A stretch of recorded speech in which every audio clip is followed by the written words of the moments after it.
دغه رنګ په یو موقع باندې سلیمان علیه السلام د میږي سره خبرې اترې وکړې. یعنې روایاتو کې دي چې سلیمان علیه السلام د میږو په میدان کې تېرېدو، نو هغوی سره چې کوم دی سلیمان علیه السلام سره یو عظیم لشکر و. یعنې په هغه لشکر کې انسانان هم وو، جنات هم وو او دغه رنګ حیوانات هم وو. نو دا درې شیزونه چې کوم دی دا په دې لښکر کې موجود او سلیمان علیه السلام سره روان وو. نو د میږو په کورونو باندې یعنې یو میدان و، هغې کې د میږانو کورونه وو او په هغې باندې د هغون لښکر سره د سلیمان علیه السلام تېرېدو. نو چې کله دا تېرېدو نو یو میږی رالی په قمر باندې ودرېدو. هغه د نورو میږانو ته آواز وکړو چې ای میږانو تاسو خپل کورونو ته دننه شئ، دا نه چې دا یو عظیم لښکر تاسو د خپو د لاندې کې او پیمالم کې یعنې میده میدم کې. کله چې سلیمان علیه السلام دا خبره د میږي واورېدله نو هغه مسکی شو او داسې حیران پاتې شو چې دا وګوره دومره د حفاظت خاوند دی چې د ځان نه لاندې خلکو حفاظت کوي. نو ګوره د دې خبرې نه خو دا هم معلومه شوه چې یو انسان له پکار دی چې د هغه نه لاندې څومره شفقت کوونکي وي چې د هغه حفاظت پوره کوي. او دغه رنګ بیا په دې میږي باندې سلیمان علیه السلام سلام واچو چې سلام دی وي په تا باندې. نو هغه سلام چې کوم دی میږي واورېدو نو میږي ورله جواب ورکړو چې سلام دی وي په تا باندې ای فنا کېدونکیه، او بیا ورته دا هم وویل چې په خپل ملک باچاهۍ کې مشغول کېدونکیه. نو د سلام نه بعد میږي چې کوم دی دا خبره وکړه چې قسم په الله تعالی باندې زه یو کمزوری میږی یم او زما 40,000 سپه سالار دي، د 1000 سپه سالارو لاندې 40 صفونه دي، هر صف دومره اوږد دی څومره چې د مشرق او مغرب په منځ کې فاصله ده. دی سلیمان علیه السلام ته د سلام نه بعد وویل. یعنې دلته هم سلیمان علیه السلام له تنبیه ورکوله چې زم چې کوم دی دغه رنګ څه ناڅه باچاهت ته نږدې یم او زه دومره یو 40,000 یعنې 40,000 سپه سالارو باندې د بره چې کوم دی باچاهي کومه. بیا ورته چې کوم دی سلیمان علیه السلام وفرمایل، دلته تی بیا سوالونه کوي. سلیمان علیه السلام ورته وفرمایل چې ستاسو په دې کمربند کې یعنې ستاسو په دې ملاګانو کې دا تورې کرښې ولې دي، دا څه وجه کیدی شي؟ بیا ورته میږي جواب ورکړو چې دا د ملا تړلو نښه ده، په دې سره زموږ ملا مضبوطوي. دویم سوال دی کوي، فرمایي ورته چې څه خبره ده چې تاسو د ټول مخلوق نه جدا اوسېږئ؟ نو بیا ورته میږي جواب ورکوي چې ټول مخلوق چې کوم دی هغه غفلت کې دی او د غافلانو نه لرې اوسېدل هغه ډېر ښه دي په دې زمانه کې. سلیمان علیه السلام حیران شو چې دا وګوره د دې قدر هیڅ چاته هم نه ښکاري او دا د الله جل جلاله دومره یو تابعدار مخلوق دی. داسې عجیبه نکتې ورته د میږي وویلې چې هغه داسې حیران پاتې شو. بیا ورته سلیمان علیه السلام یعنې دغه رنګ بیا ترې سوال کوي، ورته وایي چې تاسو ټول بربنډ ولې یئ، هر ټیم ستاسو جامې نه وي؟ میږی ورته جواب ورکوي چې حضرت موږ دغه شان دنیا ته راغلي یو او همدغه شان به د دنیا نه ځو، نو ځکه چې کوم دی زموږ جامې ټول عمر نه وي.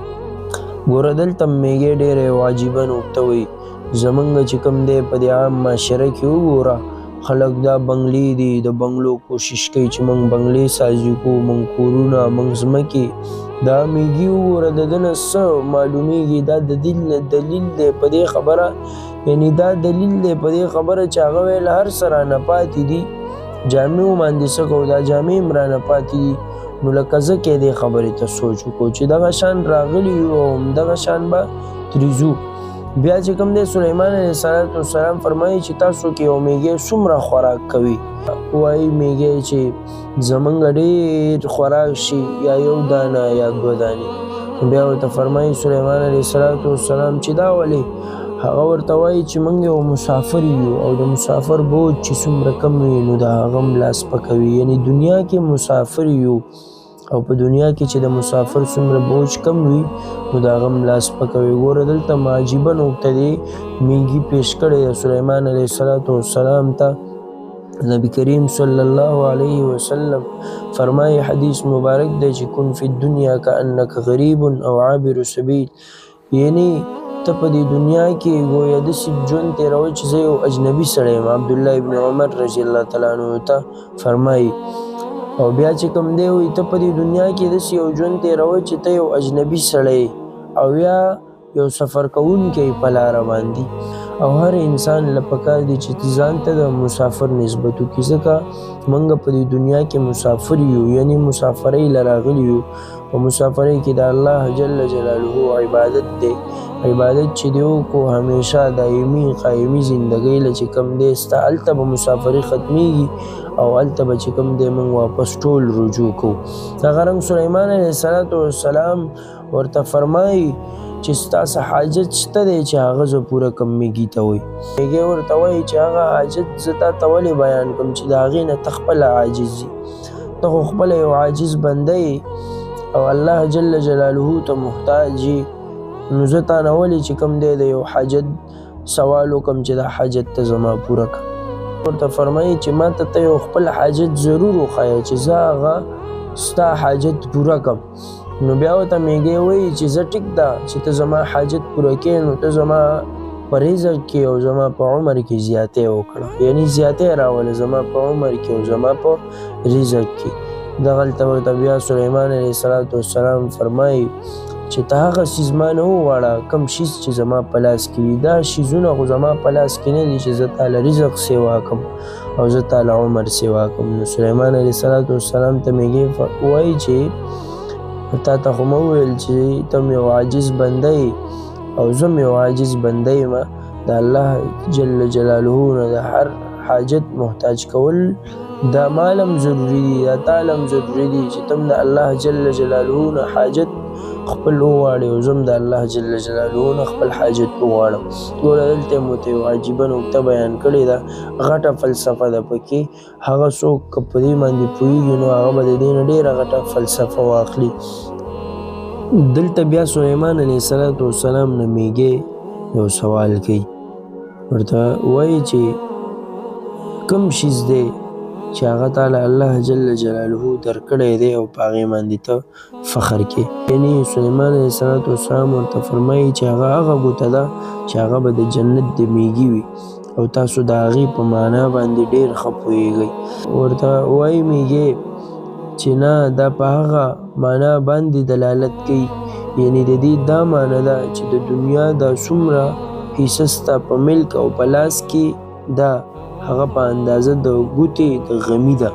یعنی دا څومره ملکیت چې ستا په دې دنیا دی، ستا چې دا څومره باچاهي ده، دا په اندازه دا په مثل د ګوتې د غمي ده. یعنی دا نن تا سره ده، سبا به بل سره وي، بیا به بل سره وي، دا سلسله به دغه رنګ روانه وي او د یو انسان نه مال جان هر څه پاتې کېږي. دغه رنګ به دنیا ته ځي څنګه چې دنیا ته راغلی و، او بیا به چې کوم دی بل کس ته د هغون ملکیت او د هغون مال حال هغه ته حواله کېږي، هغه به هم بیا د دنیا نه دغه رنګ ځي څنګه چې دنیا ته راغلی و. نو یو دا سلسله روانه ده. نو بیا چې کوم دی سلیمان علیه السلام ډېر حیران شو او بیا چې کوم دی مکالمه ډېره وکړه، دغه رنګ بیا خپل مقصد ته واپس هغه سلیمان علیه السلام رجوع وکړه.